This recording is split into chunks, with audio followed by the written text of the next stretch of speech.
ಇಲ್ವಾ?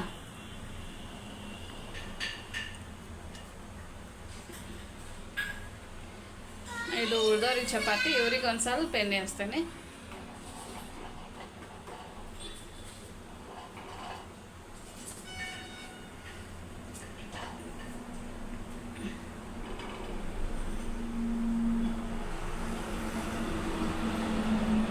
ಚಪಾತಿ ಸುಡಾಕೂ ಭಾಳ ಇದಿರ್ಬೇಕು. ಸ್ವಲ್ಪ ಹಿಂಗೆ ಗುಳಿ ಬಂದ ತಕ್ಷಣ ಹೊಡೆಸ್ಬಿಡ್ಬೇಕು, ಅಂದ್ರೆ ಅದು ಚಲೋ ಹೋಗ್ತೈತಿ. ಇಲ್ಲೊಂದು ಸ್ವಲ್ಪ ಎಣ್ಣೆ ಹಚ್ಚುತ್ತೆ, ಸ್ವಲ್ಪ ಹಿಂಗೆ ಮುಟ್ಟಿದ್ರೆ ಸಾಕು ಉಬ್ಬಿಡ್ತೈತಿ.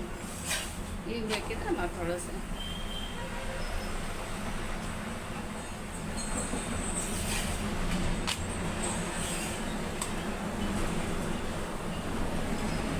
ಈಗ ನೋಡ್ರಿ ಲೇಯರ್ ಕಾಣ್ತಾವ, ಅಷ್ಟು ಇದಾಗಿರ್ತೈತಿ.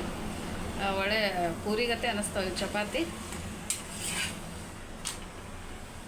ಒಂದು ಚಪಾತಿ ಅಥವಾ 1.5 ಚಪಾತಿ ದೊಡ್ಡವ್ರು ತಿಂದ್ರೆ ಸಾಕಾಗ್ತೈತಿ.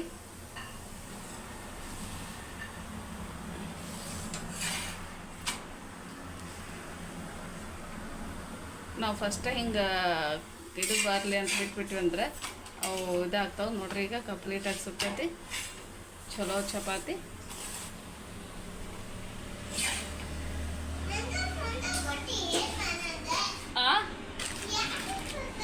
ಹದಾನ ಈ ಥರ ಇಟ್ಕೊತೀನಿ, ಭಾಳ ಗಟ್ಟಿ ಇಲ್ಲ, ಭಾಳ ತಿಳಿ.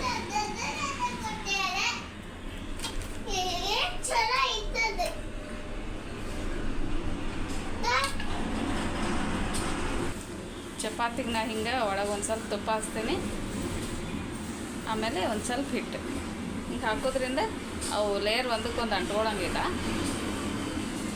ಆಮೇಲೆ ಸ್ವಲ್ಪ ದೊಡ್ಡದು ಲಟ್ಟಿಸಿ ಆಮೇಲೆ ಬಡಿಸ್ಬೇಕು. ನೋಡಿರಿ ಇಷ್ಟು ದೊಡ್ಡದಾಗಿರ್ತದೆ ಅಂದರೆ ಈಗ ಜಾಸ್ತಿ ಲಟ್ಸೋದೇನು ಬೇಕಾಗಿಲ್ಲ. ಆಮೇಲೆ ಲೇಯರ್ಸ್ ಚೆಂದ ಆಗ್ತಾವೆ. ಹಾಂ ಹಾಂ, ಏನು ರುಚಿ ನೀನು ಮಾಡಿದೆ? ವಾ ಸೂಪರ್. ಹೆಂಗೆ ಮುರಿತಾ?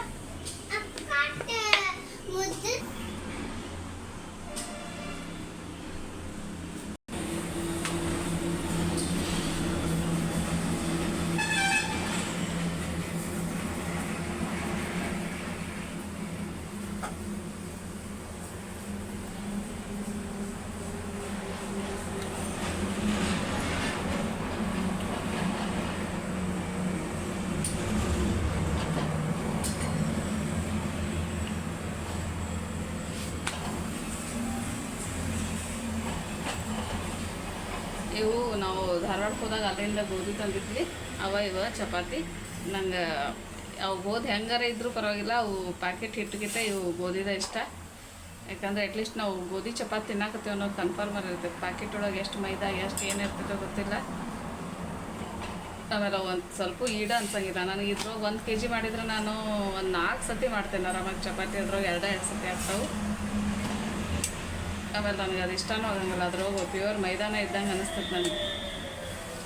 ಯಾಕಂದ್ರೆ ಮಾಡಿ ವಿದಿನ್ ಸೆಕೆಂಡ್ ಮಾಡಿದ್ರೂ ನಿಮ್ಗೆ ಎಕ್ದಮ್ ಜಿಗಟ್ ಬಂದುಬಿಡ್ತೈತಿ. ಗೋಧಿಗಂತೂ ಜಿಗಟ್ ಹಂಗೆ ಬರೋದೇ ಇಲ್ಲ, ನೆನೆ ಇಡಬೇಕು ಒಂದು 10 ನಿಮಿಷರೇ. ನೋಡಿರಿ ಚಪಾತಿ ಅಂತೂ ಮುಗೀತು, ಪಲ್ಯ ಆಗೈತಿ. ಇವತ್ತು ಡಬ್ಬಿ ಚಪಾತಿ, ಪಲ್ಯ,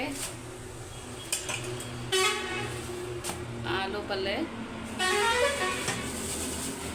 ಇದೆಲ್ಲ ಕಟ್ಟೇನಿ. ಅವಲಕ್ಕಿ ಕಟ್ಟೇನಿ. ನನಗೆ ಗ್ರೀನ್ ಟೀ ಐತಿ, ಆಮೇಲೆ ಫ್ರೂಟ್ ಹಣ್ಣು ನೆನೆ ಇಟ್ಟೇನಿ. ಸ್ನ್ಯಾಕ್ಸಿಗೆ ಅಕ್ಕಿಗೆ ಅವು ಪಾಪಡಿ ಚಾಟ್ ಮಾಡಿದ್ದೆ, ಅವೆಲ್ಲ ಕಟ್ಟಿದೆ.